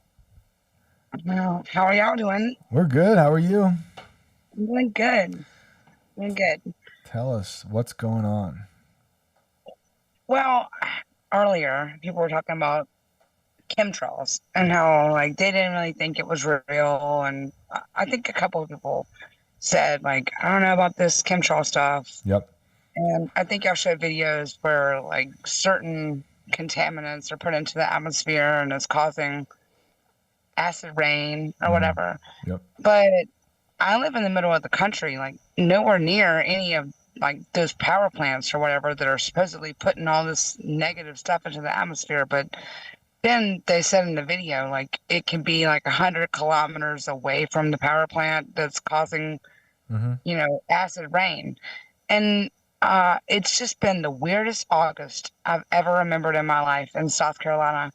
And the first week in August, 7 days in, we've had nothing but clouds. I've seen no sun at all.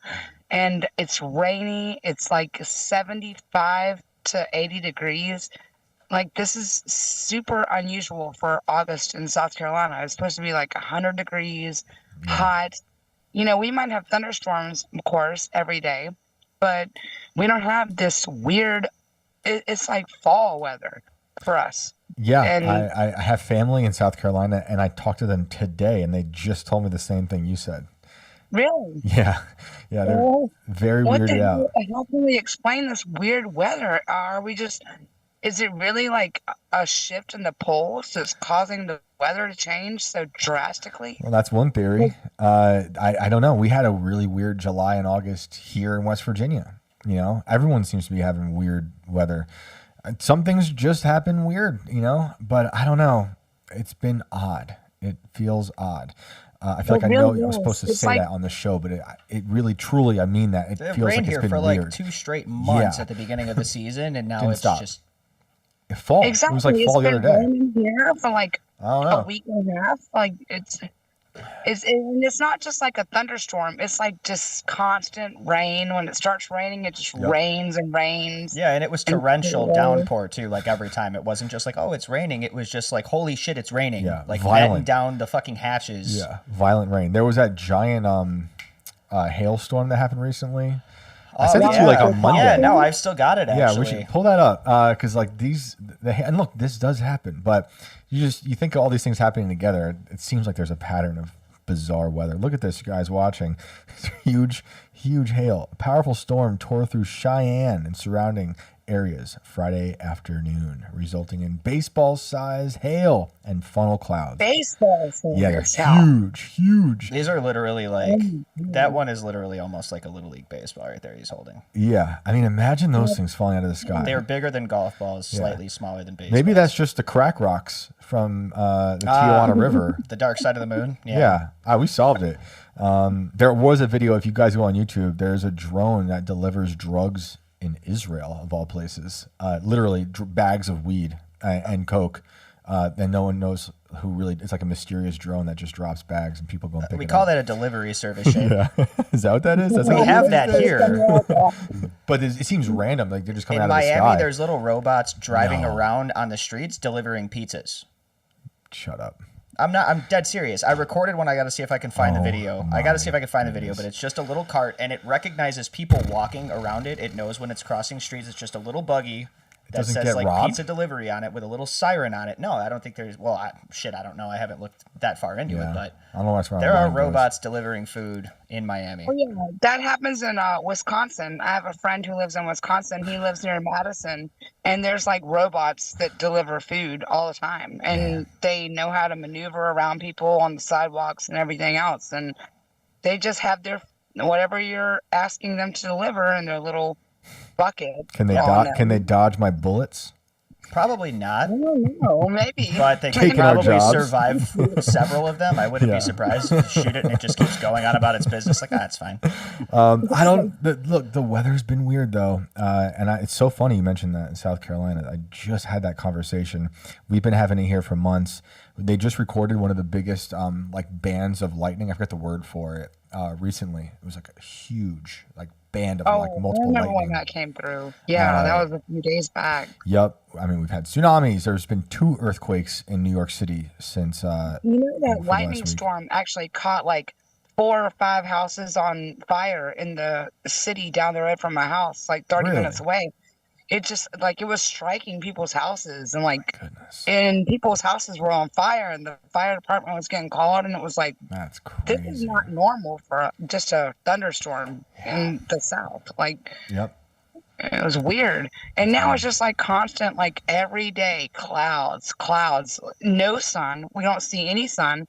And it's like the temperatures we're experiencing right now in South Carolina are like what we normally experience during late September and early October.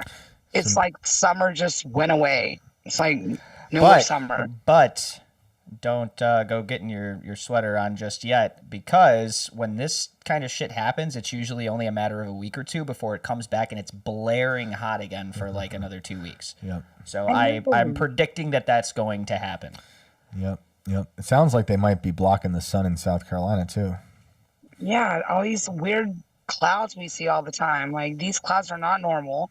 Like they have the ripple effect that you see like with people that are talking about chemtrails. Like it's like all the way across the sky, all the way uniform from like as far as you can see this way to as far as you can see that way.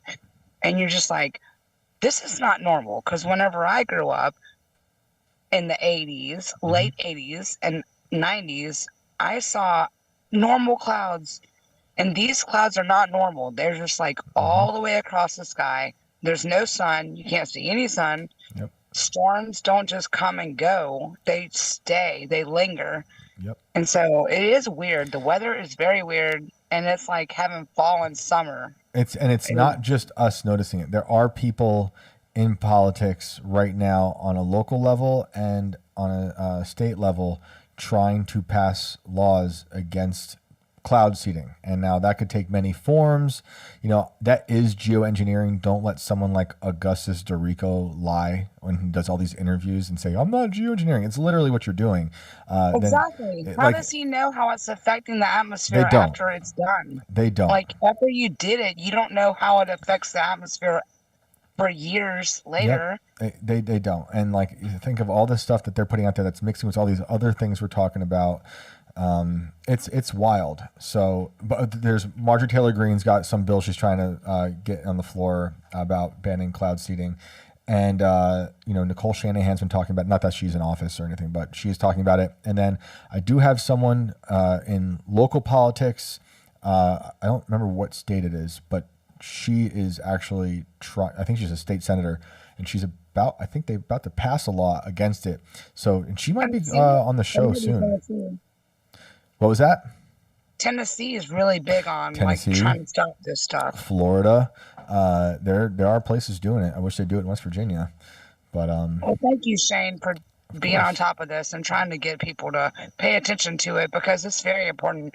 We cannot be putting chemicals into the atmosphere to produce rain. We don't know what it's going to do in the future. What is it doing in the future is important. Yeah. And now I think it's affecting our weather, like globally, like big scale. I agree. And it's taking all of our seasons away. Now we don't have real seasons anymore, and that's not going to work. It's just like the nuclear power plant on the moon. I'm sorry. That sounds like an absolutely terrible idea. It could blow the moon up, and then the whole world's over. So. Well, that's exactly what I said yesterday. That's what Brandon said. Literally what I said yesterday. Yep. Brandon. Yep.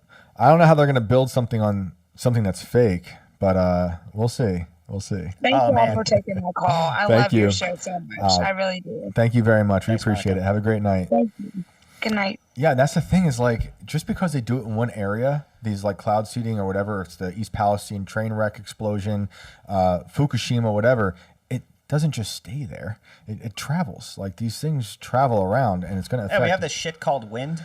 How does that work? It moves things, right, through the atmosphere from one place to another. Yeah. So basically, from what I understand about it, the clouds actually make up for a lot of wind. Okay. Because they create blockages in front of the sun, kind of like somebody wants to do with dust. Right. And the opening and exiting of these light sources through and past and under and on top of the clouds creates temperature pockets, which create pressure in certain areas, which makes what we perceive as wind. And where is the machine that makes that wind? Probably in Abilene, Texas. Ooh, okay.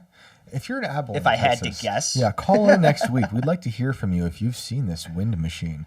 Yeah, Brandon, this is a fun episode. You guys are the best.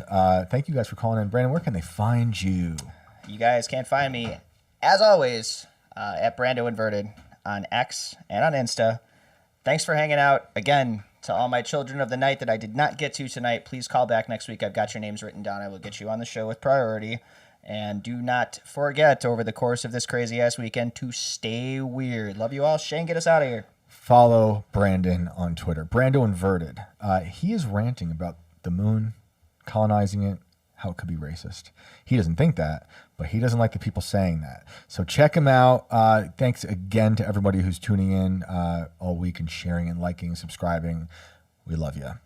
Thanks for calling in. We'll get to you next week. Have a great weekend. We'll see you later. Bye-bye.